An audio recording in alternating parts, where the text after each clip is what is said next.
The board asked us a question about low-level waste in the context of contention 7. I wasn't sure if you wanted us to discuss that here or if you'd like to wait until we're discussing contention 7 to get to that matter. Whichever you prefer. We asked it in connection with contention 7, but it obviously overlaps, so if you want to talk about it now, that would be fine. Okay. Well, one other matter first, however. You asked about capacity, rather about the inventory. And we have some information about that. It's not something that we would introduce into evidence at this point. It's back-of-the-envelope calculations based on the design control document and also on some industry experience that some of our technical people have talked about. Are you interested in a rough estimate at this point? Yes. Oh, yes, okay. Table 11.4.2 in the design control document gives the total inventory of low-level waste anticipated on an annual basis. Mm-hmm. And that includes Class A waste. Our technical folks have been looking at industry experience to back out the quantity that would be Class A, to leave the remainder as Class B and C. And the estimate they've come up with is something in the vicinity of 290 cubic feet per year of B and C waste. However, they're not here for you to question, so take that for what it's worth. It's only an estimate at this point. If a license is eventually issued and a need is found in the future to build a low-level or expand low-level storage, does that require a change in the license, or is that something, how does that work? That leads us right into the contention 7 question. Okay. So all of the various regulations that apply and all the guidance documents have been all assembled in one document by the Commission. It was published on December 30th of 2008 in response to the closure of Barnwell. This is not evidence, again, it's not guidance, it's not a regulation, it's simply a place where a lot of information is assembled all in one place, and what I'm about to say is drawn from that. The ML number for it is ML082190768. If you want to look at it in more detail and with some historical background. But the short answer to your question is addition of more capacity, of more low-level waste storage capacity is typically handled as a change under 10 CFR 5059 and does not typically require an actual license amendment under 5090. 5059 has the criteria that would require you to go over to the amendment process, but it does not usually happen that way. As far as other things that are in this document I just mentioned, talks about how on-site storage facilities must comply with 10 CFR Part 20, including 1801, which is security of stored materials. That's a hard regulatory limit. It also must comply with the ALARA principle, which is also in the regulations. Must be accounted for in Part 20 radiation protection programs, including all monitoring requirements. And it also calls out 3 general design criteria of Part 50 that apply. General design criterion 61, fuel and waste must be handled to maintain adequate safety under normal and accident conditions. 63 says that this waste systems must include systems for detecting conditions that may lead to excessive radiation levels. And criterion 64 is about monitoring the level of radioactivity in any conceivable effluent release pathway. So that's the summary of this document that I mentioned, and the lengthier discussion is in the document itself. Let me ask the staff a question similar to the one I asked Mr. Smith, and that was looking at this as a NEPA contention, and assuming that as of the time the staff publishes its EIS, we're in the same situation we are now, with Barnwell still being closed and no other disposal site available. Would the ER need to, I guess it's a two-part question, would the environmental impact statement need to describe the current plan for managing low-level waste, not in terms of a bunch of hypotheticals, but what the plan actually is? And if the answer to that question is yes, does the environmental report that the applicant has submitted in fact do that?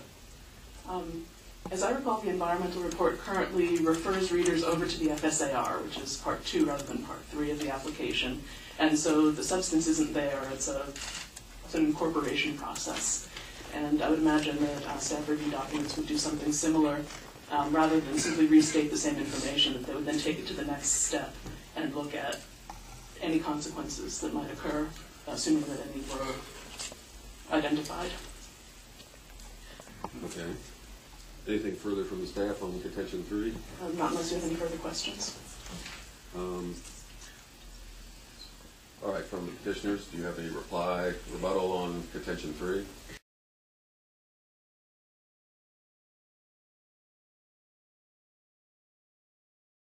Thank you very much. Your initial time. With all due respect, a proposal to trust us by the applicant is not a plan. We have a plan to have a plan. As we indicated in our first argument, a staff working paper, the guidance documents are not law. They're the staff's opinion on how regulations might be satisfied. That's hard case law within the NRC itself.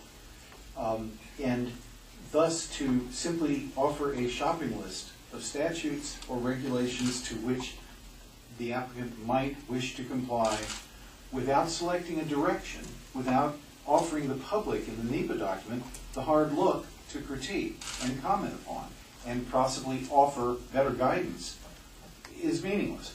And if there's any question but that the LLRW issue is sitting wide open, the petitioners made reference in their April 10th reply to March 9th, which was our deadline to file our petition to intervene, to correspondence from the NRC staff to the applicant in its review of the combined operating license, wherein the staff asked DTE to describe the facility's plan for long-term storage of low-level radioactive waste that could be projected to be generated during the operation of Fermi 3. This issue is open. It's still evolving. It isn't completed. It certainly, things appear to be, to follow Your Honor's question to the staff, it certainly appears to me, and should to the board, that there is not, that this isn't ready for NEPA analysis yet by the public, because there isn't a selected option. We don't know if incineration isn't one of the options that might be considered for Fermi 2, much less Fermi 3.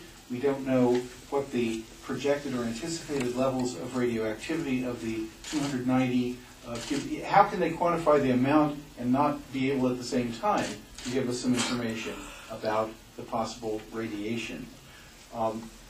In short, we believe that there's a lot of problems in the presentation so far. Moreover, we have on disc and can offer the parties as well as the board an April 17, 2009 investigative briefing by the NRC itself with representatives, to the commissioners, that involved representatives from the Low-Level Radioactive Waste Forum and I believe the state of Texas talking about the LLRW issue. The Radioactive Waste Forum representatives indicated that they are seriously concerned and were seeming to implore the commissioners to take a look at this growing potential problem of utilities sending their waste to intermediate processors and what the taking title implications of that might be, and the legalities as well as the regulatory and practical dealing with that waste material. Where does the disposal act, legally speaking, regulatorily speaking, occur? This is an issue, in short, that is quite unresolved even at the commissioner's level of the Regulatory Commission.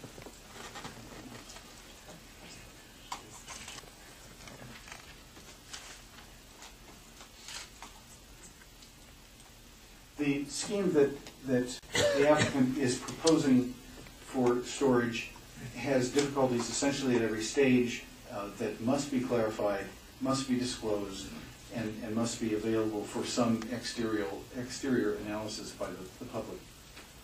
Thank you.